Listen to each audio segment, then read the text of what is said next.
Juan, hoy 25 años después de la muerte de Galán se ven todo tipo de homenajes, de conmemoraciones, de recuerdos.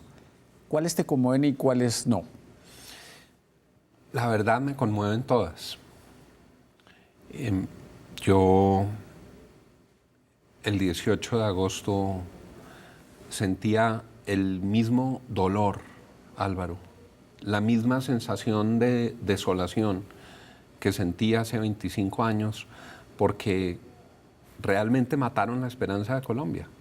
Y lo que hemos vivido después es tan doloroso.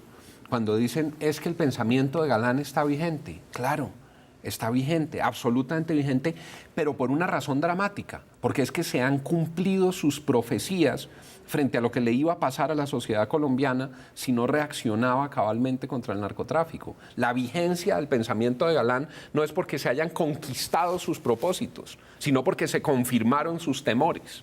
Entonces, uno lo que siente es esa tristeza, esa desolación, porque nuestra historia, tan llena de muertos, tan llena de sacrificios de los colombianos, Álvaro, de tantos colombianos de bien que cada mañana se levantan para construir un país mejor, pues no tiene los resultados que todos hubiéramos querido. Juan, el primer heredero inmediato de Galán fue César Gaviria, quien al pie de la tumba de Galán pues, fue ungido como su sucesor por su propio hijo y fue presidente de Colombia. ¿Crees qué hizo Gaviria con esa herencia? ¿Qué manejo le dio?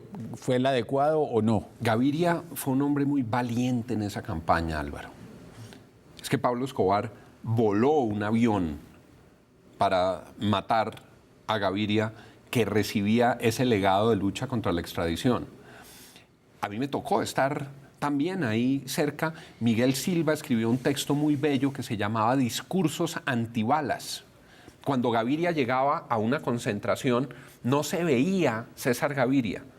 Era una nube de escoltas que cuando era el turno de intervenir se abría, aparecía un atril ultra blindado, daba a Gaviria el discurso y luego se volvía a cerrar porque lo estaban persiguiendo igual, para matarlo igual. Él fue muy valeroso. Con el recuerdo de Galán se convocó la constituyente que partía en dos la historia de un país que llevaba más de 100 años tratando de modernizar sus instituciones, y hay mucho del legado de Galán en esa modernización institucional, en destrabar el sistema para poder saludar a un mundo distinto del mundo que había en 1886, cuando se había expedido la Constitución anterior.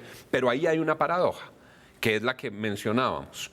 Esa lucha de Galán por la extradición finalmente es en la Asamblea Constituyente donde se traiciona, y es una mezcla de los constituyentes fletados por los narcos, de los constituyentes amedrentados por los narcos, de los constituyentes cobardes, de los indiferentes, de los despistados y de los que por legítima convicción pensaban que la extradición era la renuncia a la soberanía en materia de justicia.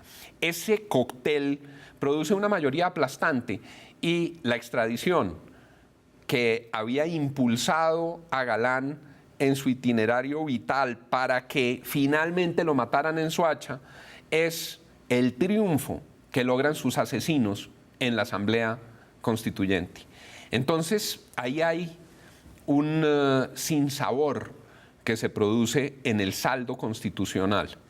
Pero hay que decir que Gaviria tomó un legado de modernización y lo cumplió, en mi opinión, fue audaz, gobernó con una nueva generación en el Ejecutivo. El Congreso siguió siendo el Congreso de la vieja política. La revocatoria del mandato del Congreso solo condujo a reelegir a los mismos de la vieja política de siempre, pero en el Ejecutivo apareció, digamos, una generación nueva que era una de las promesas que Gaviria le había hecho al país. ¿Qué opinas del papel que han jugado en la política colombiana los hijos de Galán?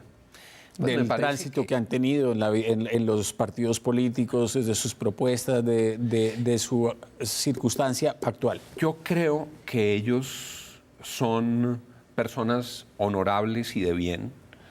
Yo estoy seguro que esa marca Galán en ellos los mueve a la virtud.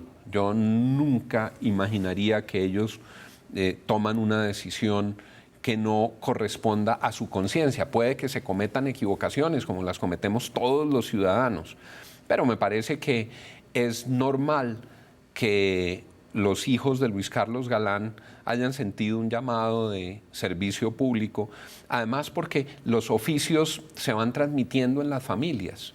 Los hijos de los joyeros son joyeros, los hijos de los zapateros son zapateros, los hijos de los políticos terminan metidos en la política muchas veces. A mí me parece que ellos están, digamos, de buena fe en la actividad política.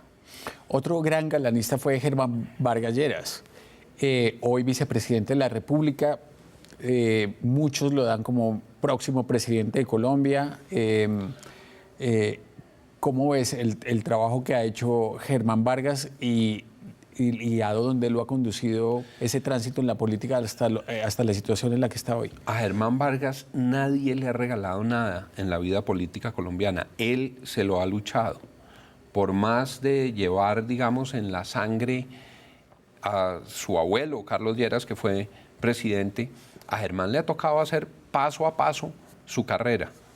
Yo creo que en Germán Vargas hay que reconocer esa vocación de lucha que ha tenido contra viento y marea en muchos momentos, valiente, y eso le ha producido unos resultados y es el vicepresidente de Colombia. En momentos de la vida hemos tenido cercanías y en momentos hemos tenido diferencias, pero a mí me parece que la trayectoria de Germán Vargas es labrada por su propio esfuerzo y ahora pues llegó el momento realmente de demostrar con una posición tan importante como la vicepresidencia esa talla presidencial. Yo creo que él fue un buen ministro y me parece que le va a ayudar mucho al presidente Santos, que justamente adolece de capacidad ejecutiva, que adolece de capacidad de liderazgo para sacar adelante temas en muchos sectores. Espero que hagan una buena llave por el bien de Colombia. ¿Cómo te sientes en el regreso a los medios de comunicación después de la política durante Tan feliz, ¿sí? Tan feliz. Yo les digo un poco en broma a mis compañeros excongresistas, no saben la dicha que a mí me da volver a tener un trabajo digno. Es que eso de ser senador en Colombia es muy bravo. Alguien que a uno no lo conoce le pregunta, ¿usted qué hace? Y uno dice, uy, qué pena, me toca decir que soy senador, y entonces empiezo a explicar, yo soy senador, pero de los buenos, si es la primera vez y no quiero volver a ser. En el Senado de la República hay gente muy buena, pero tristemente esa es una institución que está casi perdida para la vida democrática del país, porque se volvió una institución subalterna. Ahí hacen lo que diga el gobierno por las migajas que les votan. Entonces hay gente muy buena, hay gente que trabaja mucho, pero en general el esquema democrático con un Congreso como el que tenemos y con una clase política como la que tenemos, realmente está en crisis. Súper interesante haber estado ahí. Yo le agradezco mucho a la vida, a mi Dios, a la gente que votó por mí para poder estar ahí, pero creo que fue una tarea terminada. Creo que una de las grandes reflexiones que tiene Colombia por delante es cómo recupera sus corporaciones públicas, cómo hace que la política otra vez sea un lugar deseable para la mejor gente de la sociedad. Los mejores estudiantes en las distintas carreras prefieren ser cualquier cosa menos que servidores públicos. Y una sociedad no se puede manejar bien si a las responsabilidades colectivas les huyen sus mejores ciudadanos. Hay que buscar que eso otra vez sea un buen destino. Juan, la otra faceta, ahora que hacíamos ese repaso por la historia reciente de Colombia, y que me parece interesantísima, es las clases de historia que estás dando en la universidad, que son historia de Colombia contada a través del periodismo y de la literatura de García Márquez. Y me da una gran envidia con tus estudiantes y espero poder asistir algún día a ese curso. ¿Cómo te sientes y cómo está ese curso? Muy invitado. Esa es otra razón de esta felicidad que se me nota. Yo llevaba años queriendo dar un curso de historia que había planeado en mi cabeza para que la historia de Colombia se entienda a partir de nuestras riquezas, de nuestras posibilidades. García Márquez decía que en Colombia todos los días había una batalla entre la vida y la muerte y al final ganaba la vida. Esa es la historia de Colombia, pero vista desde las distintas ópticas y no tratada de explicar linealmente ni desde el poder ni desde la historiografía oficial. Entonces arrancamos desde el descubrimiento hasta los tiempos de hoy para que los estudiantes se enamoren de Colombia, pero también para que entiendan la complejidad de lo que han sido los procesos de control del territorio, los procesos políticos, los procesos económicos. Y tenemos un complemento de un texto de historia validado con los mejores historiadores, que es muy, muy bueno, que es el texto de Bushnell. Tenemos un complemento maravilloso en el periodismo y en la literatura. García Márquez, a propósito, es eje de la entrada de los grandes capítulos. El discurso Nobel de Gabo, cuando Gabo se gana el premio Nobel, hace uno de los más bellos relatos de lo que es el encuentro en el descubrimiento, en ese y en su texto por la educación, por los niños.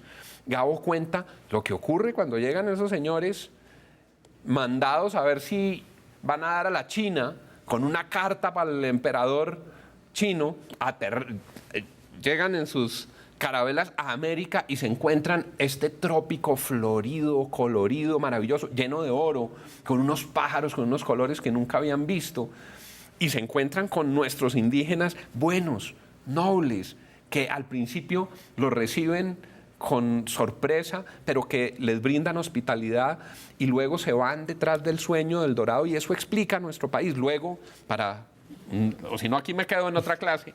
Luego, García Márquez hizo una investigación absolutamente exhaustiva de la vida del Libertador y de su muerte, y produce una novela maravillosa que es El general en su laberinto. Entonces, cuando estamos en la independencia, leemos ese texto que es cuando derrotan al general Bolívar aquí, los políticos de Santa Fe de Bogotá le cascan al Libertador, le cascan al hombre más importante de la América y lo sacan casi que huyendo, a ver si se puede volver a ir a Europa, hasta que termina su periplo con su muerte en Santa Marta. Es una investigación histórica muy seria a través de unos textos maravillosos.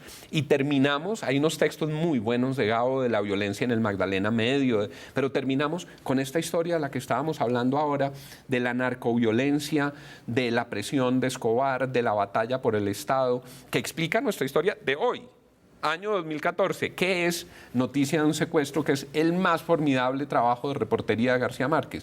Entonces, estudiamos la historia a través de la literatura y lo complementamos con un seguimiento periodístico. Cada periodo presidencial lo introducimos con las primeras páginas de los periódicos. Nos divertimos, aprendemos, estudiamos, y yo espero mis estudiantes se entusiasman con la historia de Colombia para que no se repitan los errores que hemos cometido. Juan, de verdad es una lástima haber perdido una persona como tú en la política, pero es una gran alegría haberla recuperado para el periodismo y para la academia. Muchas gracias, Álvaro. Hay que seguir pensando mucho en este país y sobre los grandes temas de este país. Una de las cosas que más me impresionó en el Congreso es que a la hora de las grandes reformas, las decisiones se toman con muy poquito estudio, y lo que llaman concertación no es sino una sumatoria de intereses individuales que no reflejan el bienestar colectivo.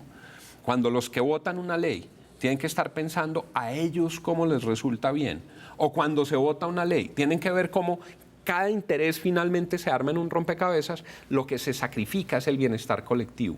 Para que podamos acertar, hay que pensar en los grandes temas, de manera que este refugio académico y esta posibilidad de pensar detenidamente en estos asuntos, pues hace parte también de un propósito para ayudar a que nos vaya bien en este país, Álvaro. Juan, espero que sea así. Seguramente por ese camino tenemos más posibilidades de lograrlo. Mil gracias por haber aceptado esta invitación. Muchas gracias por la invitación.